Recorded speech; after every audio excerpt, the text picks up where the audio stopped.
राम राम दोस्तों, जय हनुमान। दोस्तों, आज के वीडियो में हम लोग ये जानेंगे कि हनुमान जी महाराज को समुद्र लांघने की जो बात है वो कैसे हनुमान जी महाराज पे आई कि आपको ही लांघना है और हनुमान जी ही क्यों लांघ सके। ये किसने उनसे कहा और कब वो प्रेरित हुए, कब वो जान पाए कि हम इस समुद्र को लांघ सकते हैं, किसने उन्हें बताया।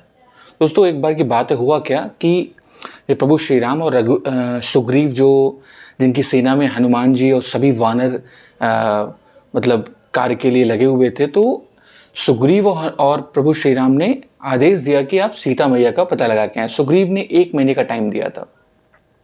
तो इसी प्रकार 1 महीना बीत गया पर कुछ पता नहीं चला। बहुत परेशान थे वानर और सभी लोग। हनुमान जी एकदम चुपचाप थे। हनुमान जी ज़्यादा नहीं बोलते थे, मौन रहते थे।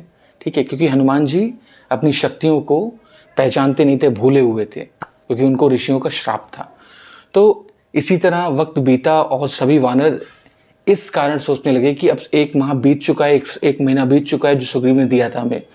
अब हम लोग नहीं पहुंचेंगे, सीता मैया का पता हमें कर पाया नहीं है तो हमें सुग्रीव मार देंगे, क्योंकि सुग्रीव ने उन्हें मृत्युदंड का भय दिया था कि अगर आपको पता नहीं चला तो हम आप सभी को मृत्युदंड देंगे।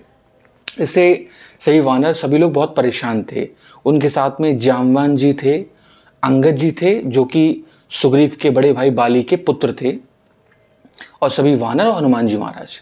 अब हुआ क्या, जब सभी वानर वहाँ पे थे, सब परेशान थे, तो संपाति जी आए। संपाति जी जो एक गृध्र हैं, जो बहुत विशाल पक्षियों में उनका नाम आता है। तो उन्होंने किसी कारणवश उनके द्वारा पता चला कि सीता मैया समुद्र पार लंका में अशोक वाटिका में रखी गई हैं रावण के द्वारा। तो ऐसा समाचार उन्होंने सुना तो वो लोग बहुत प्रसन्न हुए कि अब इतना तो पता है हमें, समुद्र के पार लंका में सीता मैया का हरण किया गया है रावण के हाथों। तो इस तरह ये समाचार सुन के बहुत खुशी हुई उन्हें। पर अब समय आया कि समुद्र को लांघेगा कौन? इतना विशाल समुद्र जिसकी कोई लिमिट नहीं है, इसको लांघ कौन पाएगा?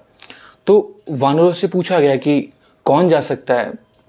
तो किसी किसी वानर ने, जो प्रसिद्ध वानर थे, क्योंकि वानर करोड़ों वानर थे वहाँ पे, पर वानरों से पूछा गया कौन इसको छलांग मार सकता है, क्योंकि वानर छलांग मार सकते हैं। तो उसमें से जो प्रसिद्ध वानर थे, जो शक्तिशाली वानर थे, जैसे पहले गज वानर ने कहा कि मैं 10 योजन का छलांग मार सकता हूँ। 10 योजन का मतलब, 1 योजन में 8 मील होते हैं। 10 योजन का मतलब 80 मील, मतलब अप्रॉक्सीमेटली 1 मील में 1.6 किलोमीटर होते हैं, तो उसको गुणा करके इतने किलोमीटर में छलांग मार सकता हूँ एक बार में। किसी ने कहा मैं 20 योजन, किसी ने कहा 30, किसी ने 40, किसी ने 50-60, ऐसे बहुत लोगों ने बताया। पर समुद्र की जो छलांग है वो छोटी मोटी नहीं है, मतलब अनंत सोच सकते हैं, कोई लिमिट नहीं है। फिर जामवान जी ने बताया। जामवान जी बोले कि अगर मैं वृद्ध ना होता, बूढ़ा ना होता। जामवान जी असल में बहुत बड़े कोविद रहे हैं। कोविद मतलब प्रकाष्ठ, मतलब ऐसे विद्वान जो बहुत ही कम हुए हैं, ऐसे विद्वान जिनको सारा ज्ञान है, पिछला, पास्ट का, फ्यूचर का सारा, उनको बहुत विद्वान रहे हैं वो। तो उन्होंने कहा अगर मैं बहुत बूढ़ा होना होता तो काश मैं भी बहुत लंबी छलांग मार सकता था, लगभग 100 योजन से ऊपर। और अगर बूढ़ा ना होता तो पहले के टाइम की तरह मैंने जो पृथ्वी पर प्रभु का एक चरण जब रखते थे, वो एक चरण जिसमें पूरी पृथ्वी कवर हो जाती थी, उनके में 21 पैकर्मा, मतलब 21 बार घूम लेता था उसको, इतनी मैं लंबी छलांग मार लेता था। पर अब मुझ में ये सामर्थ्य नहीं है। फिर सब लोग परेशान। हनुमान जी मौन थे बिल्कुल। हनुमान जी को पता ही नहीं था कि कैसे ये सब चीज़, बस सुन रहे थे वो। पर उनके अंदर एक लालसा थी, उनके अंदर एक दीवानापन था कि मुझे प्रभु का कार्य करना है, पर ये नहीं पता कि कैसे होगा। जामवान जी को एकदम से ध्यान आया कि ये कार्य हनुमान जी महाराज के लिए एकदम सहज है, बहुत सरल है। तो जब जामवान जी ने हनुमान जी महाराज से कहा कि हनुमान, आप ये काम कर सकते हो। बोले कि मैं कैसे कर सकता हूँ? हनुमान जी महाराज ने कहा, क्योंकि हनुमान जी महाराज को अपनी शक्तियों का नहीं पता था कि असल में वो कितने शक्तिशाली हैं। वो कुछ भी कर सकते हैं, कुछ भी उनके लिए संभव है। तो जामवान जी ने कहा आपको ऋषियों ने श्राप दिया है, पर आपकी जो शक्ति है, आपको सभी देवी देवताओं का वरदान है। आप अग्नि से जल नहीं सकते, आकाश में विचरण कर सकते हैं, पानी में डूब नहीं सकते, कोई अस्त्र शस्त्र आपका कुछ कर नहीं सकता, कोई इंसान आपको मार नहीं सकता। आप में अपार शक्तियां हैं, आप में ऐसा कुछ भी नहीं है, आप भगवान भोले शंकर के अंश हैं। तो आप इसी कार्य के लिए अवतार लिए हैं, तो आप समझिए आपकी शक्तियां हैं ये। आप ऋषियों के श्राप के कारण आप भूल गए, पर आपकी शक्ति जब भी कोई याद दिलाएगा आपको वो शक्तियां याद आती हैं। ऐसा सुनते ही हनुमान जी महाराज में ऐसी शक्ति प्रकट हुई कि हनुमान जी महाराज नॉर्मल से ऐसे पर्वताकार हो गए, मतलब पर्वत भी उन्हें देखकर दंग रह जाए कि उनका जो शरीर था पर्वत से भी बड़ा हो गया, बहुत भयानक। और एकदम से उन्होंने गर्जना स्टार्ट कर दी, इतनी तेज चिल्लाना शुरू कर दिया, तीनों लोक में गर्जना उनकी सुनाई पड़ी। सभी दिशाएं, जो 10 दिशाएं हैं वो कांप उठी कि ये कौन चिल्ला रहा है। अब हनुमान जी महाराज के अंदर वो था ही कि उनके लिए सीता मैया का पता लगाना बहुत महत्वपूर्ण था, उससे महत्वपूर्ण उनके लिए कुछ भी नहीं था, क्योंकि वो प्रभु श्री राम के लिए उन्होंने अवतार लिया, भगवान भोले शंकर ने हनुमान जी महाराज के रूप में। अब उन्होंने ऐसी गर्जना उठाई कि सब कांप उठे। तब उन्होंने, पर अगेन इतनी शक्ति होने के बाद वो जानते हैं सुग्रीव की सेना में वो एक मंत्री हैं, तो जामवान जी से वो पूछा उन्होंने कि बताइए मुझे क्या करना है। मतलब शक्तिशाली इतने कि कुछ भी कर सकते हैं, पूरी सृष्टि खत्म कर सकते हैं, इतनी इनमें सामर्थ्य है। पर जामवान जी से पूछ रहे हैं कि बताइए मुझे क्या करना है, मुझे कैसे आगे क्या करना है, आपने क्या मुझे करके आना है। तो जामवान जी ने कहा कि आपको ये कार्य करना है। तो हनुमान जी महाराज और तेज गरजे और कूद कर एक पहाड़ पे जंप मारी उन्होंने वो पहाड़ भी धंसने लग गया उनके वजन से, जो उनका वजन हो गया था पर्वताकार जैसा।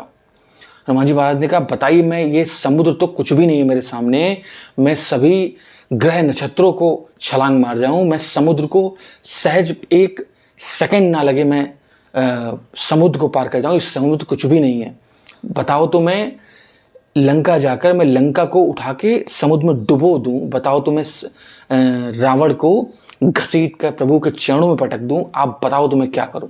मतलब उनमें इतनी शक्ति कि लंका को उठा के समुद्र में डुबो दें, ऐसी उन्होंने बातें कहना शुरू करी, क्योंकि शक्ति उनमें अपार शक्तियां, ऐसी कोई शक्ति नहीं जो उनमें ना हो। तब जामवान जी ने कहा कि आपको ऐसा कुछ भी नहीं करना है, आप सर्व सामर्थ्य हैं, आप में सारी सामर्थ्य है, हम सब जानते हैं, बस आप प्रेम पूर्वक लंका जाएं और माता का समाचार लेकर उनसे मिलकर उनके दर्शन प्राप्त करके वापस प्रभु के पास आएं, क्योंकि प्रभु श्री राम उन असुरों का वध करके उनके कुल का उद्धार करेंगे, जो असुर कुल का उद्धार करेंगे। तो प्रभु की कीर्ति बढ़ेगी, उनका यश बढ़ेगा, यही आपको करना है। और हनुमान जी महाराज से ज़्यादा कोई प्रभु के यश को बढ़ाने में सक्षम है ही नहीं। उन्होंने जो भी कार्य किया आज तक चारों युगों में, वो प्रभु श्री राम के यश बढ़े सिर्फ उन्हीं के लिए किया, अपने लिए कुछ नहीं किया, क्योंकि प्रभु श्री राम के यश बढ़ने में उनकी शक्ति बढ़ती है उन्हें। तो इस तरह हनुमान जी महाराज ने तय किया कि अब मैं छलांग मारूंगा। तो वो एक बहुत ऊंचे पर्वत महेंद्र पर्वत पर चढ़ गए और छलांग मारने के लिए तैयार हो गए। उन्होंने प्रभु श्री राम का स्मरण किया, मतलब शक्तियाँ उनके अंदर अपार है, पर प्रभु हमारे जो प्रभु श्री राम हैं, जिनके तत्व हैं, जिनके अंश, जिनके लिए वो उन्होंने अवतार लिया है, उनको स्मरण किया और समुद्र को नमन किया और सीधे उन्होंने छलांग मारी आकाश में विचरण करने के लिए। अब ऐसा देखते ही समुद्र, जो सागर, जो जिनका सागर है, तो उन्होंने तय किया कि देवी देवता सारे थरथरा गए कि ये हनुमान जी महाराज के कार्य पे जा रहे हैं। अब प्रभु श्री राम का जब कार्य करेंगे तो बीच में कुछ कठिनाइयाँ देनी संभव हैं, ये आएंगी क्योंकि प्रभु श्री राम का कार्य करने के लिए जा रहे हैं। तो कठिनाई हम समझ सकते हैं, वो कठिनाइयाँ होंगी नहीं। तो सागर ने तय किया कि इनको बीच में विश्राम कौन कराएगा। तो विश्राम करने के लिए सागर ने अपने मैनाक पर्वत से, जो समुद्र के नीचे रहते हैं, उनसे रिक्वेस्ट की कि आप तुरंत आप समुद्र के ऊपर आइए और हनुमान जी जो प्रभु श्री राम कार्य के लिए जा रहे हैं लंका, उनको थोड़ी देर के लिए विश्राम करवाइए अपने ऊपर, उसके बाद उन्हें आगे की यात्रा तय करवाइए। तो हनुमान जी महाराज उड़ ही रहे थे आकाश में, जिस तरह मैनाक एकदम से बाहर आ गए समुद्र के ऊपर की तरफ, और हनुमान जी महाराज से उन्होंने रिक्वेस्ट की कि प्रभु आप हमारे पूजनीय हैं, हमारे सागर देवता के पूजनीय हैं, आप हमारे ऊपर थोड़ा विश्राम कर लें, आप थोड़ा फल फ्रूट खाकर आराम करके आप तब आगे की यात्रा करें। हनुमान जी महाराज ने उनको आश्वासन दिया कि मैं प्रसन्न हूँ, आपने हमारे लिए इतना सोचा, मैं आपके जो आपने हमें विनती की है उसके लिए बहुत बहुत धन्यवाद मेरा। तो उन्होंने उनको वंदन किया, उन्होंने स्पर्श किया, मैंने पर्वत को आगे की यात्रा तय कर दी। इसी तरह बीच में सुरसा नाम की राक्षसी आई, उसने भी यही कार्य किया कि आपको मेरे मुंह में जाना पड़ेगा। ये सब कठिनाई आ रही थी जो देवी देवताओं ने भी प्लान की कि इनके बीच में इनको रोका जाए कि ये कितने दृढ़ हैं प्रभु के कार्य के लिए। तो उन्होंने उन सभी प्रॉब्लम्स को राक्षसिन के लिए भी उन्होंने अपने शरीर को इतना बड़ा कर लिया और बहुत बड़ा करते गए, राक्षसिन भी बड़ी होती गई, उसका भी मुंह बड़ा होता गया। फिर हनुमान जी ने तुरंत अपने आप को सूक्ष्म किया अड़िमा सिद्धि से और उसके मुंह में जाके वापस बाहर आ गए। तो उन्होंने उस राक्षसिन का भी मान रखा और वापस वो आगे की यात्रा उन्होंने तय की। इस तरह वो लंका गए, मैया का पता लगाया और इस तरह उन्हें समुद्र लांघने की प्रेरणा जामवान जी ने दी, जिन्होंने शक्तियाँ उनको याद दिलाई। तो यही दोस्तों कुछ प्रसंग था जो हनुमान जी महाराज का समुद्र लांघने का था। सबसे आखिर में हनुमान जी महाराज को इस कारण जामवान जी के द्वारा उनको शक्तियों को याद करा के वो समुद्र पार करके लंका गए, वहाँ पता लगाया सीता मैया का।